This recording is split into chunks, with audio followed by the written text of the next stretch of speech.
This story was written by Skywrites, so if you like this video, consider supporting them as well. They have an AO3 account, a Ko-fi, and a Twitter. So, leave a kudos on their story, maybe donate, give them some love. And don't forget the artist who made the cover. They are Afraid Symphony on DeviantArt and Tumblr. Links are in the description. Good day. Hope you're doing well. I know last chapter was a little bit on the shorter side, but don't worry. This time we have a proper length chapter right here. So, yeah. Don't really have too much to say right now. I suppose now we're going to properly get back into the story. Yeah, we'll see what happens. Okay, and enough of that. Welcome back to Mario is Missing. Today we're doing Chapter 9. But she won't give up. Let's get into it.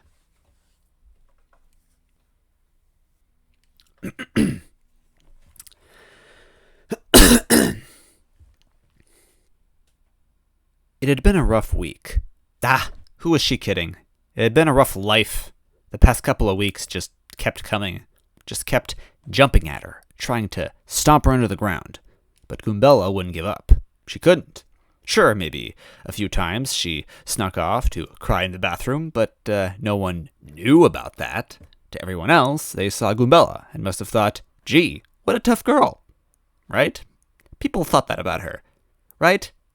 They didn't. They probably didn't even remember she existed. Well, screw them. Who needs them? Goombella? Hell no! She didn't need anyone. No partner, no friends. Yeah, lone wolf. That's just what Goombella was like. That's just the type of thing she needed in her life. But when she got Toadette's message to meet her for drinks, she was totally not going to say no. Holy crap, she was lonely and desperate to see her again. She couldn't get out of the police uniform fast enough. She had always loved being a cop, but it had been very hard lately. Very hard, especially without a friend. So here she sat, drinking a fizzy green soda by herself on her day off, waiting for Toadette, who totally was not going to flake on her. Right? Come on, girl. You've had it worse than me, sure, but you've been a hot mess lately. Oh, would the madame care for another beverage? An old bean asked behind the counter, polishing a mug so hard that Goombella was sure the sheen could be seen from space. No thanks, Cork. I'm good for now, Goombella sighed, sipping her bottle with a silly straw. Cork and Cask called it a gentleman's instrument, or a madame's instrument, but it was a silly straw. Aha, do not have the shame, young madame, Cask said in his usually pushy way. There is nothing wrong with the quiet drink alone, unless you are that barbarian baker Toadette. Boo, Toadette! Cork made a face like he had sniffed an old Yoshi egg. Now there's a shameful man. Why, just last week I was outside when... I get it, Goombella growled. You hate Toadette and Toadette hates you. It is very well established. Please let me drink in peace. Cork and Cask wore expressions of horror across their elegant, bearded faces. Rude, Cask grumbled. Oui, Cork agreed, back to his scrubbing. Goombella groaned, blowing angry bubbles into her drink. Whatever. What did it matter? No one treated her with respect. Why should she always have to try so hard for them? She didn't care about anyone anymore. This was the birth of a new Goombella, who didn't need anyone and who didn't care about anyone. A bell jingled and the door opened. A familiar face stepped into Chateau de Chocolat, a face that Goombella didn't realize she had missed so much. Toadette! Goombella cried out, practically falling off her barrel chair. The place was decorated like an old winery, and while that was cute and all, it wasn't very practical for a Goomba. It's been so long, girl! Toadette looked up from the ground, her eyes lost in thought. Her skin was pale, well, paler than usual for a toad. "Hey," was all she said. Her pigtails were still in usual order, but her hair was messy and frizzy, like she just hadn't bothered to do it the past few days. "Toads have hair?" She was wearing a weird, loose-fitting shirt that just said free on it. What the hell did that mean? "That's all? Just hey?" Goombella mock-whined, trying her best to keep a smile up. Toadette shuffled by to her seat, completely ignoring her. "Hey, come on, don't I get a hug at least? You know I'd hug you if I could."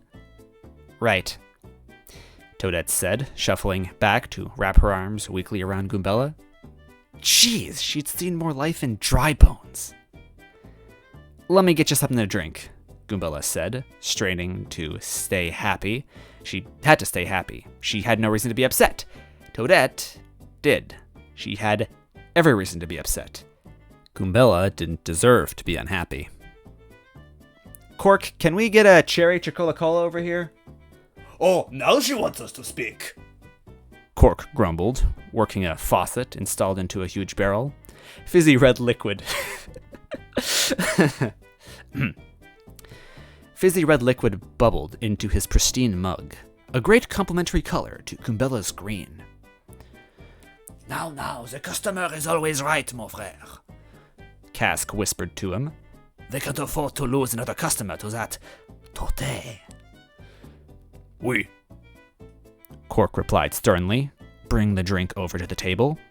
Even in his great disdain, he managed a very polite bow after bringing the drink over. Toadette didn't even glance his way, only angering him further. Luckily, Cask was there to calm him down, bring him into the back to talk him out of his gentlemanly rage. They were a good pair of brothers, weren't they? Very supporting of each other. What would they do without each other? Cool. Very cool. That's very cool of you. Oh, red and green drinks. Ha ha ha! Really neat. The red drink burbled mournfully as Toadette leaned against her hand. She ignored it, like she ignored Cork and Cask's precious etiquette. Her elbow rested on the table, and only a quiet sigh on her lips. Goombella practically bit her tongue off. She so badly wanted to just blurt out, "So how you been?" But Goombella knew all too well she hadn't been doing good. Her mind went back to that call, a week ago. Toadette called Goombella on her personal phone, voice low. "Mario's dead," she had said. Goombella didn't even have time to say hello yet. "What?" Goombella had replied, completely dumbfounded. "Mario's dead. We found him over at Smithy's place." "What?" "I think we need someone to pick us up. I'm with Luigi. He's not taking it well." Goombella just remembered she kept asking "what" like an idiot, and she needed Toadette to repeat herself like 3 more times before it all sunk in. Some cop, right? Needless to say, Goombella got Chief Toadstool on it right away, and they sent someone out to pick them all up. Goombella was not one of those people. She would have gotten in the way, surely. She didn't have a cart like the other toads. She didn't have arms like the other toads. Most of the investigation had been completely out of her hands. Pun exasperatingly intended. She had heard Toadette's reports secondhand, from the other toads at least. Tales of an old evil scheming witch, of a robot disguised as her brother, of a ghost disguised as a robot disguised as her brother, and finally an old Smithy who apparently killed Mario and left him for dead right in the hallway to his chambers. Open and shut case, right? Smithy did it. Easy. Mario got in his way, and Smithy is not the type of guy to not have his way. He doesn't care or know who he has to smash, but if they come before his anvil, they will get flattened. Except Luigi didn't say anything. A prime witness to everything that night. And he just wouldn't talk. Not like he ever talked much, but this time, he really wouldn't talk. Boys tried everything. Even Peach tried to get him to say something, but he wouldn't. Some of the toads were even starting to suspect that Luigi killed his brother. Why wouldn't he want to get the killer? Why wouldn't he cry? Why wouldn't he... anything? At least, that's what they thought. And Toadette wasn't exactly helping her case. Or anyone's case. Chief Peach made sure Goombella had the rest of the day off. She didn't want them anywhere near each other. Must have thought Goombella would have been a bad influence. Or maybe she was protecting Goombella from Toadette's temper? Either way, there was a lot of yelling Goombella had heard, probably similar to the day she found out her brother died. Goombella was there for that day, and she wouldn't forget it. You don't listen! You don't listen to anyone! Nobody here listens! Toadette had screamed. We could have prevented this! We could have stopped this if we just tried a little harder! If we didn't just accept defeat! Chief Toadstool tried so hard. She really did. Goombella didn't dislike her. She didn't agree with Peach, but she knew that the princess gave everything her all and stood by her decisions. She stayed calm even when Toadette had yelled at her. Stayed calm even when she said it was all her fault. Goombella wondered if that's what happened when they came back with Mario, too. Goombella brought herself back into the present for a moment. She looked over Toadette's weak body, limp in almost every motion she made. She looked like an expired bag of mushrooms. Could she even have the energy to scream again? Who knows? But Toadette had a lot to say. A lot of tales, and not everything pointed to Smithy like the toads wanted it to. Why do you think she won't just say it's Smithy? A toad would ask. Think he bought her out? Maybe she's in cahoots. Whole thing is fishy if you ask me. Another toad would say. Yeah, she sounded like a crazy person, going up to Cackletta and Smithy all in one night. Luigi even saw Bowser on his own. He was all over Bowser's channel. No one would live through that. Not even Mario did. Ever since Captain Toad went, she hasn't been right in the head. Poor girl. And it hurt. It hurt biting her tongue so much. Goombella wanted to scream at them too. Tell them how wrong they were about Toadette, about Luigi. Not that she knew Luigi that well, but she had a pretty good read on him.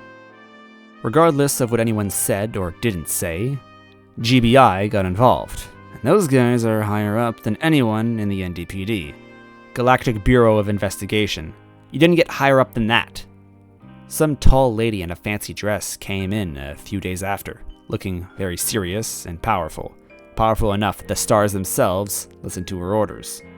Goombella tried to eavesdrop, but Chief Toadstool was always 3 steps ahead of her.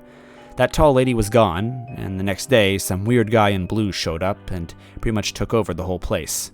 Called himself Gino. A stick in the mud might be a good way to describe him. Wooden.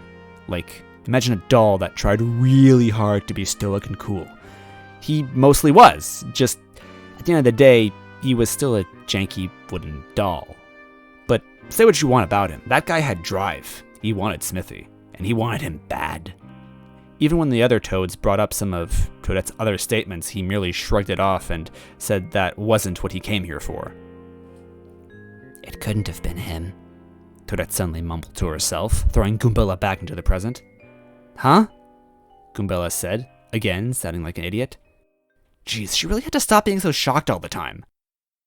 Smithy, I don't think he did it, Toadette said, her eyes finally looking at something. It was Goombella.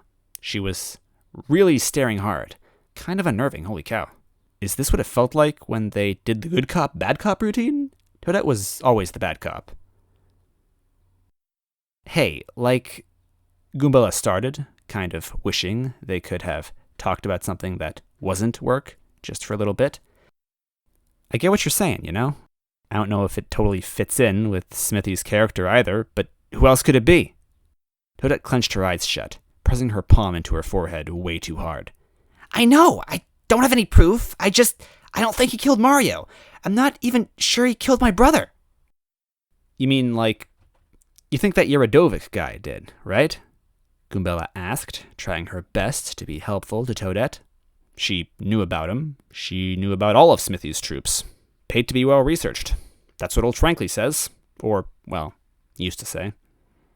No. Toadette shook her head almost frantically. Well, maybe. I'm not sure still. I don't think any of Smithy's troops had anything to do with this. You think it could have been Duplass? Toadette glared. Who? Oops, right. Toadette probably didn't know his name. That ghost guy you met. That was Deaf Goopless. I've had a run-in with him before, so I know... She sighed. Of course you know him. You know everyone. I should have known that you knew. Toadette took a swig of her drink, tossing the silly straw onto the floor. Goombella could feel her polite smile cracking. Sorry? Toadette shook her head, gulping down her bottle like she hadn't drank in days, which seemed extremely likely.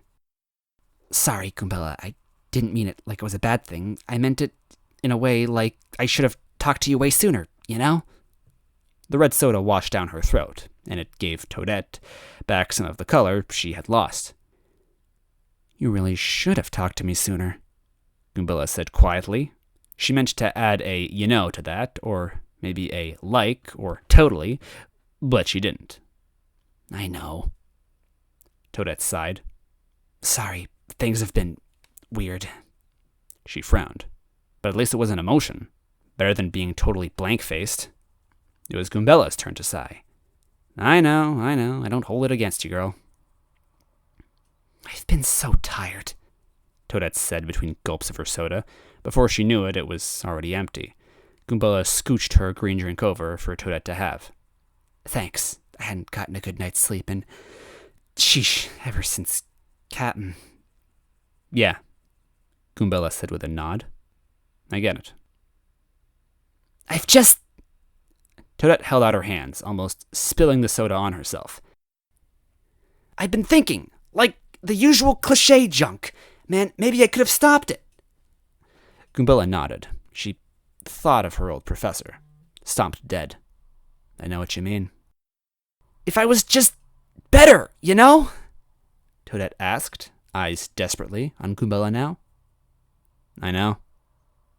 God, and it's just like, always put it on Mario. Anything goes wrong, hand it over to Mario. He'll figure it out. He always does. She slammed her bottle on the barrel table. Well, didn't do so great of a job, did he? Goombella winced. She still really liked Mario. He was a hero to her. Helped her become a cop.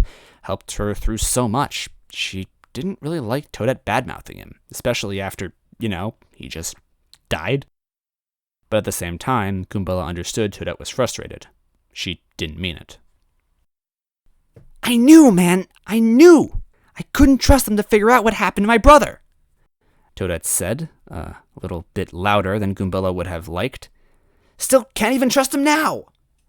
She slammed her bottle so hard against the table again, Goombella worried it'd shatter. God, worst part is I can't even trust myself either. Not like I know any better. So you really don't think Smithy did it then? Goombella asked evenly. She knew Toadette. She knew she responded well to simple, logical questions. No! Toadette yelled back. She paused, scratched her face. Well, maybe. She paused again. I don't know. Do you have any ideas on who else might have done it? Toadette nodded, the sugary cola really hyping her up. Oh yeah, I got ideas. I have a prime suspect, but I don't want to say yet. There'd be no point. Even if I did, I got no evidence. I got no badge. I got nothing. Goombella mulled over the case details in her mind, and out loud, they say Mario died to a blow to the back of the head. Something hot hit him. There were scorch marks. Like... Toadette groaned, staring at the green liquid sloshing around in her bottle. Like my brother had. Like a smith's hammer? Goombella said, knowing she didn't fully believe in that description. Convenient, huh? Toadette grumbled. Like that ghost guy said. Like finding Mario's body right before Smithy's room. Smithy wouldn't have even known who Mario was, or probably forgot who he was if they had ever met before way back, Goombella said. His troops wouldn't care if there was a dead body around, as long as it didn't get in the way of their work. Mm-hmm. Toadette nodded, sipping her drink. Jeez, Goombella, how do you know them so well? I wouldn't have had a clue unless I met them myself. I read a lot. Goombella tried to shrug, but she didn't have shoulders. I don't know. And then there's the crown! Toadette shouted forlornly. What the heck does the crown have to do with anything? I don't get it. It's not even important, is it? No one at the station seemed to think it was. Goombella blinked. Wait, you mean Daisy's crown? The one Luigi was looking for? The heck? Toadette raised an eyebrow at her, or at least the closest thing to it. You know about the crown too? Okay, now you've just got some kind of powers, don't you? No, I talked to Luigi that night, Goombella countered. He told me about the crown, and then there was Popple. Oh, right. Toadette slammed her hand on the table again, but this time it wasn't angry. Luigi told me something about that too. I, sort of tuned out. Luigi's not the most interesting guy. Oh my gosh, don't I know it?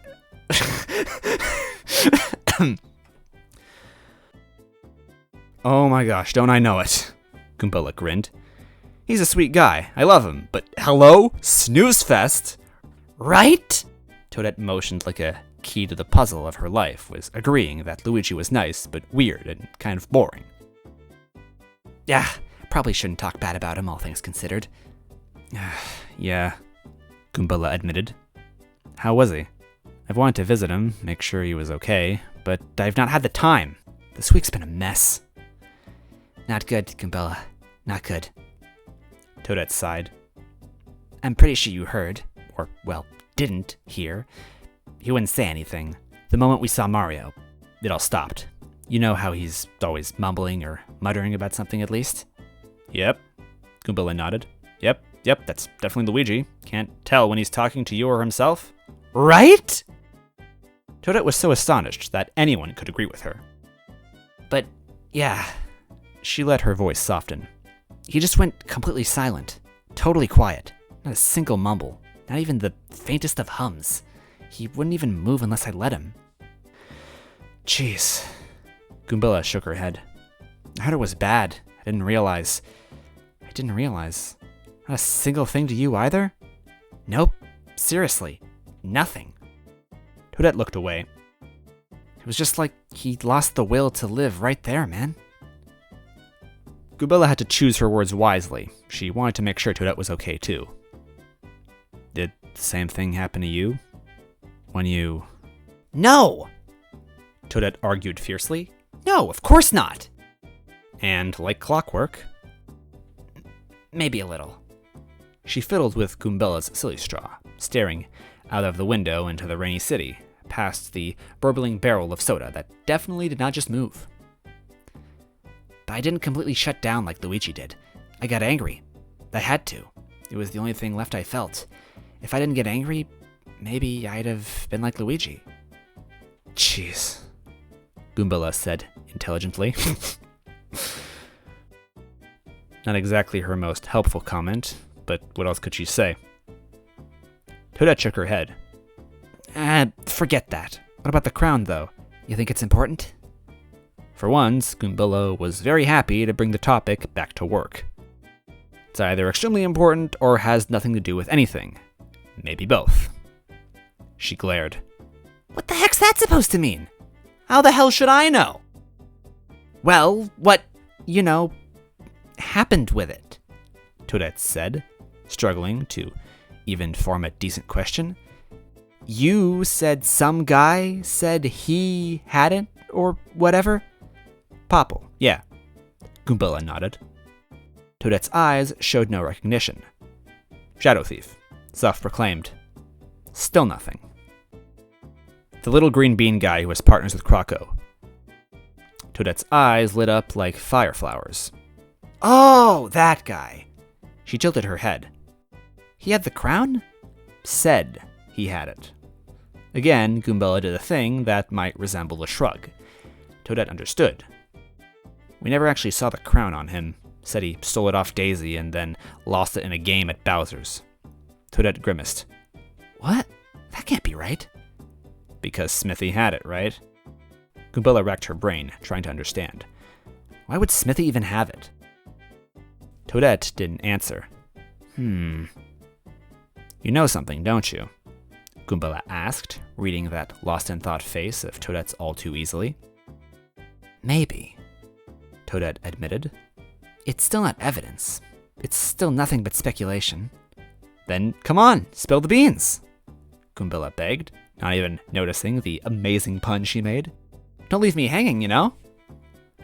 I don't have the words for it yet. It's still a mess in my head. Goombella tapped her foot against the barrel, spacing out. Someone's been lying then, huh? Or a lot of people are lying. Everyone's lying. But who's lying the most? Who's lying the least? And why? What are you talking about? I told you I don't have the words for it yet! Toadette whined. Suddenly, she stood up and threw a bunch of coins on the table. Thanks for talking with me, Goombella. This really helped, in more ways than one. Huh? Goombella gawked as Toadette gathered up her things and finished off the rest of Goombella's soda. You're not just leaving, are you? Sorry, I can't, Toadette made a gesture with her hands that even she must not have understood. I can't say it, but I can do something. She was already halfway out the door and back at the rainy streets. I'll keep in touch from now on, I promise. Talk to you later, Goombella. Toadette! Toadette!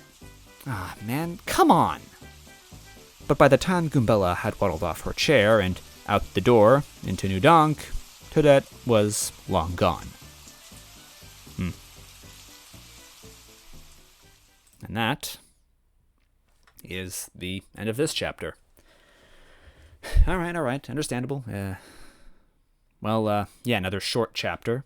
Not like super short, but like more like a chapter 6 kind of chapter. All right, this still feels like an intermission. Maybe we'll be going back to Luigi next time, but I don't know for sure. But anyway, this was just neat, an interesting change of pace.